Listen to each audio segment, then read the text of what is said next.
Hello guys. ये video के next part पे हम डिस्कस करेंगे और फर्दर डिटेल में बिजनेस ट्रस्ट के बारे में।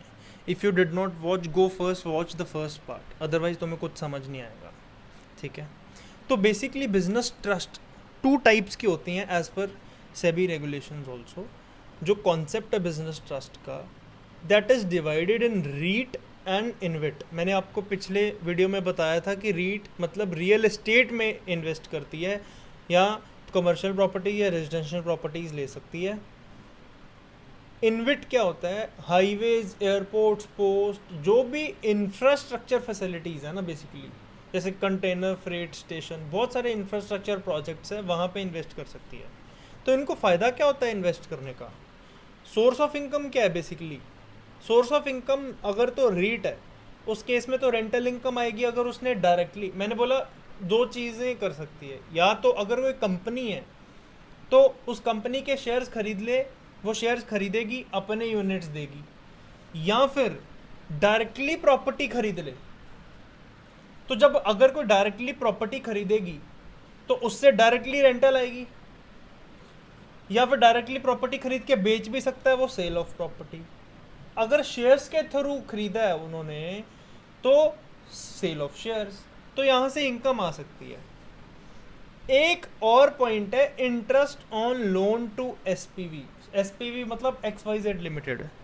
वो क्या है, वो मैं आपको पूरा कॉन्सेप्ट बताऊंगा कि इंटरेस्ट ऑन लोन का क्या कॉन्सेप्ट होता है। ठीक है, इनविट ये इंफ्रास्ट्रक्चर फैसिलिटीज़ है, तो यहाँ पे कौन सी इनकम हो सकती है? टोल चार्जेस आ सकते हैं, कोई हाईवे है, एयरपोर्ट पे पार्किंग चार्जेस आ सकते हैं, एंट्री फीस आ सकती है, पोर्ट्स पे पोर्ट चार्जेस आ सकते हैं, डेमरेज आ सकता है, sale of shares of SPV. मैंने यहाँ पे ये क्यों नहीं लिखा सेल ऑफ ये हाईवे, एयरपोर्ट, पोर्ट्स? यार ये कोई भी प्राइवेट कंपनी अगर इसका ठेका लेती भी है तो हाईवे क्या उसकी प्रॉपर्टी थोड़ी बन जाती है जो उसको बेच देगा? उसको शेयर्स ही बेचने होते हैं। रियल एस्टेट में तो तुम प्रॉपर्टी अपने नाम पे खरीद सकते हो, एयरपोर्ट अपने नाम पे थोड़ी खरीदते हो तुम।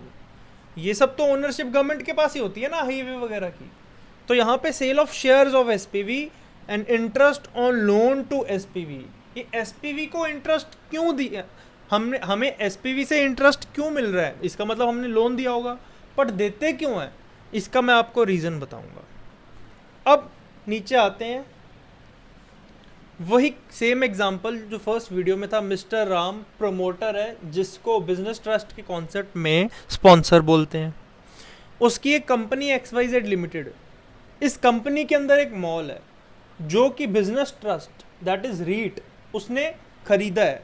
डायरेक्टली मॉल नहीं खरीदा क्योंकि स्टैम्प ड्यूटी लगती, तो उसने शेयर्स खरीदे। उसने इससे इक्विटी शेयर्स खरीदे। बदले में सेबी ने मना किया कि तुमने अगर किसी कंपनी को खरीदा तो उस केस में तुम्हें पैसा नहीं देना, तुम अपने यूनिट्स इशू करो। इसने यूनिट्स इशू कर दिए, जैसा सेबी बोलेगे मानना पड़ेगा। सेबी इंटरफेयर क्यों कर रही है? क्योंकि सारे units of business trust listed होते हैं, तो हर लिस्टेड इक्विटी शेयर हो या यूनिट्स हो उस पर सेबी इंटरफेयर करता है। ये कह रहा है कि अगर तुमने बिजनेस ट्रस्ट वाला कॉन्सेप्ट चलाना है तो तुम्हें एटलीस्ट उसका कंट्रोलिंग इंटरेस्ट खरीदना पड़ेगा। तो कंट्रोलिंग इंटरेस्ट जब बिजनेस ट्रस्ट का कॉन्सेप्ट आया था, देयर इट वाज मेंशन कि कंट्रोलिंग इंटरेस्ट मीन 75% या उससे ज़्यादा इस प्रमोटर से उसके शेयर लेने पड़ेंगे।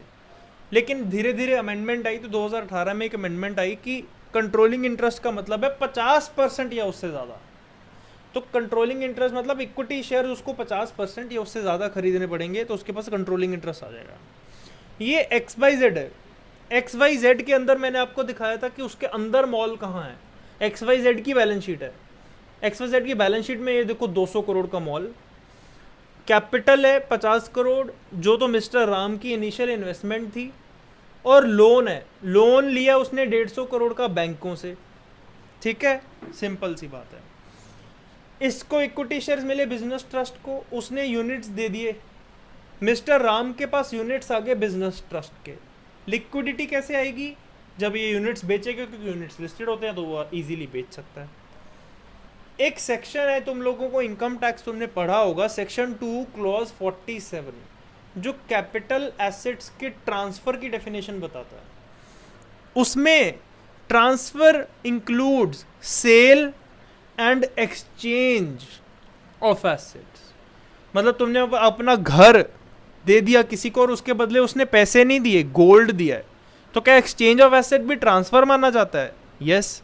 तो अगर उसके ऊपर ट्रांसफर माना जाता है तो उसके ऊपर कैपिटल गेन्स लगेगा। यस। तो सेम ही तो यहाँ पे हो रहा है। मिस्टर राम के पास इक्विटी शेयर्स थे, उसने उसको दे दिए, उसके बदले उसको यूनिट्स मिल गए। क्या मिस्टर राम के हाथ में कैपिटल गेन्स लगना था?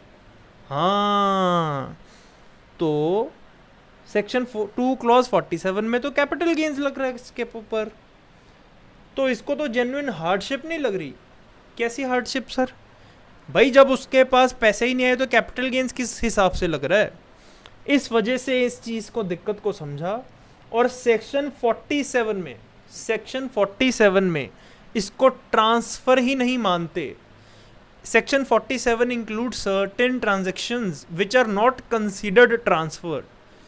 तो ट्रांसफर नहीं मानेंगे। जब ट्रांसफर ही नहीं मानेंगे तो कैपिटल गेन्स तो लगेगा ही नहीं, क्योंकि कैपिटल गेन्स लगने के लिए उसको ट्रांसफर की डेफिनेशन में फॉलो होना पड़ेगा और कैपिटल एसेट की डेफिनेशन में फॉलो होना पड़ेगा। यहाँ पे ट्रांसफर की डेफिनेशन से बात हो गया, तो इसके ऊपर मतलब कभी कैपिटल गेन्स लगेगा ही नहीं। लगेगा कब? जब उसके पास पैसा आएगा। लेकिन पैसा कब आएगा? जब वो यूनिट्स बेचेगा। तो अल्टीमेटली जब यूनिट्स बेचेगा तो अपने आप उसके ऊपर लग जाएगा टैक्स। लेकिन इस ट्रांसफर पे नहीं लगाएंगे। बिजनेस ट्रस्ट के कॉन्सेप्ट को प्रमोट करना है ना, इस वजह से। अब मैं आपको बताता हूँ, जो यहाँ पे मैंने interest on loan to SPV लिखवाया था कि ये भी एक मेजर इनकम होती है रीट और इनविट की। ये क्या होता है? First case scenario, REIT XYZ limited. XYZ limited क्या है? इसके पास एक मॉल है, मॉल को वो रेंट देगा तो रेंटल इनकम आएगी 15 लाख। इसके पास 15 लाख की रेंटल इनकम आई, इसने बैंक को 12 लाख का इंटरेस्ट देना है, 3 लाख बचा, 3 लाख वो रीट को दे रहा है, तो रीट का तो कट्टा हो गया। और रीट कहता मैंने इतनी इन्वेस्टमेंट इसके अंदर की है 3 लाख रुपए कमाने के लिए 15 लाख में से। रीट को क्या दिख रहा है? रीट को तो रेंट दिख रहा है और वो रेंट इसको मिल ही नहीं रहा। तो इस वजह से एक कॉन्सेप्ट होता है बिजनेस ट्रस्ट में कि जब भी वो जो कंपनी खरीदता है उस कंपनी के पास कोई लोन है, then REIT gives money to XYZ limited in form of loan, ताकि ये XYZ लिमिटेड उस लोन को बैंक को वापस दे दे। और XYZ लिमिटेड की बैलेंस शीट में मॉल तो है ही, कैपिटल है, loan from bank 150 crore cut जाएगा क्योंकि वो तो पे बैक कर देगा, और लोन फ्रॉम रीट खड़ा हो जाएगा। तो ये कोई इंटरेस्ट फ्री लोन नहीं है। जो ये बैंक को इंटरेस्ट देता था उसी फॉर्म में रीट को इंटरेस्ट दे देगा। बात तो एक ही है।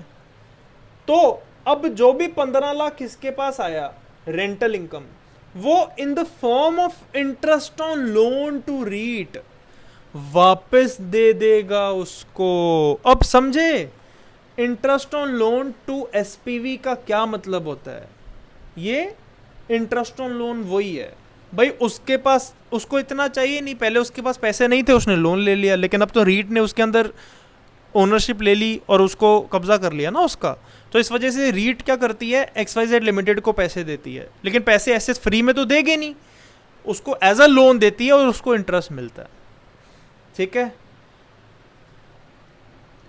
अब इस कॉन्सेप्ट के आखिरी पड़ाव पे जाते हैं हम कि टैक्सेशन पर्सपेक्टिव से ये क्या है।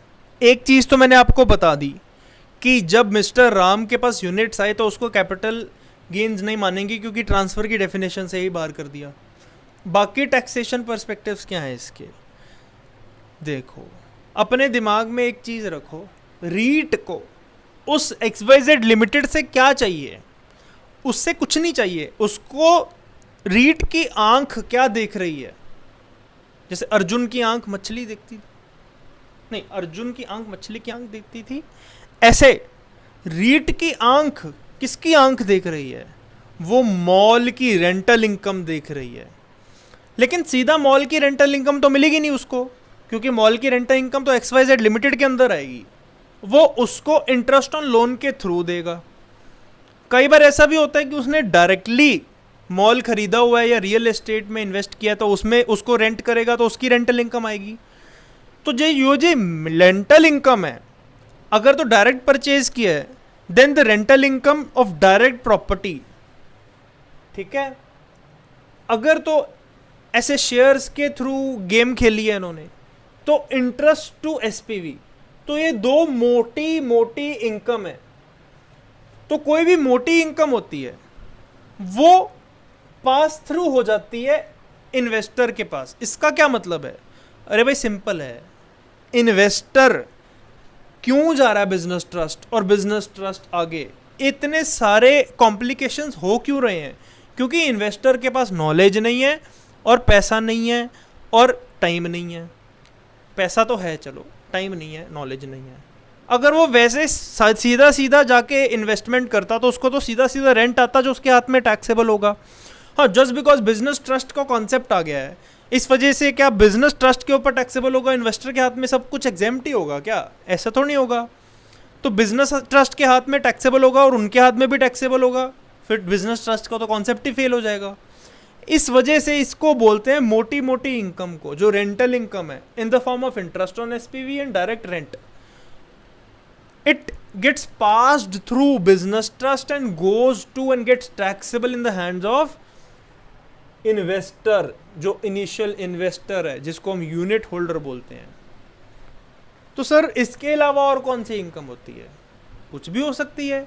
इसने एफडी करवा रखी है पैसों की, एफडी के ऊपर इंटरेस्ट आ रहा है। किसने?